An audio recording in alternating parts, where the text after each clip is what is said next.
शेतकऱ्यांच्या बांधांवर जाऊन स्वतः ट्रॅक्टर हाती घेत आमदार रवी राणा यांनी माडेगाव येथील आपल्या शेतात नांगरणी केली आहे। यावेळी त्यांनी शेतकऱ्यांना महत्त्वाचा सल्ला देत घाईघाईने पेरणी न करण्याचे आवाहन केले। यंदा पावसाला उशीर होण्याची शक्यता असल्याचे संकेत असल्याने योग्य वेळीची प्रतीक्षा करण्याचे आवाहन त्यांनी केले।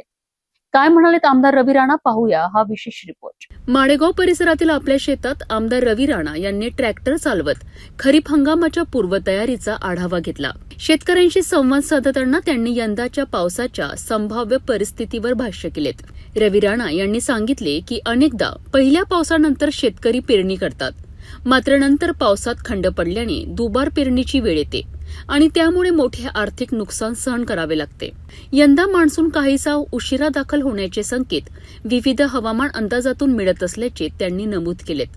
त्यामुळे शेतकऱ्यांनी संयम बाळगून पुरेसा पावसाची खात्री झाल्यानंतरच पेरणी करावी असे आवाहन त्यांनी केलेत। यावेळी त्यांनी शेतकऱ्यांना शेतीची सर्व तयारी पूर्ण ठेवण्याचा सल्ला दिला। बियाणे, खत आणि इतर आवश्यक साहित्य तयार ठेवावेत, मात्र केवळ पहिल्या सरींवर विश्वास ठेवून पेरणी करू नयेत असेही त्यांनी स्पष्ट केलेत। दुबार पेरणीमुळे बियाणे, मजुरी आणि इतर खर्च दुप्पट होतो, त्यामुळे योग्य वेळ साधून केलेली पेरणीच शेतकऱ्यांकरिता फायदेशीर ठरेल असेही मत त्यांनी व्यक्त केले।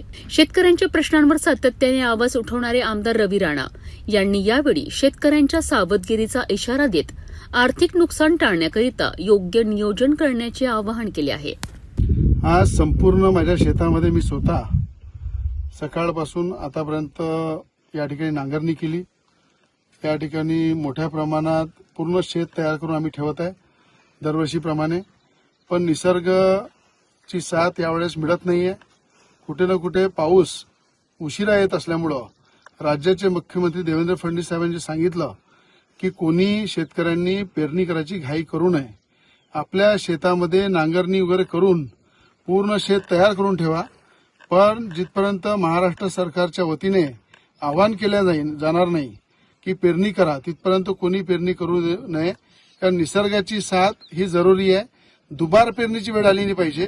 दुबार पेरणीची जर वेळ आली तर शेतकरी संकटामध्ये सापडेल आणि शेतकऱ्याचं महाराष्ट्रातलं जर नुकसान झालं तर या शेतकऱ्याला खऱ्या अर्थानं मोठा मदतीचा हात सरकारला द्यावा लागेल।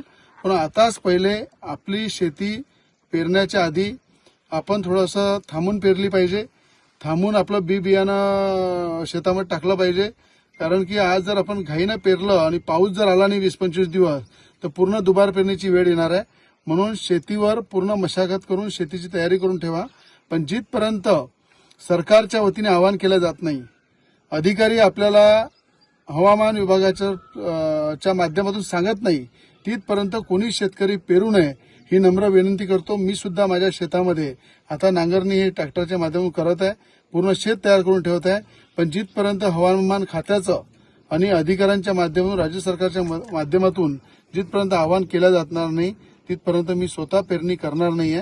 म्हणून आपल्यालाही सांगतो, पेरणी करू नका, दुबार पेरणीची वेळ येऊ देऊ नका, निसर्गाने साथ दिली पाहिजे हे देवाला प्रार्थना करा।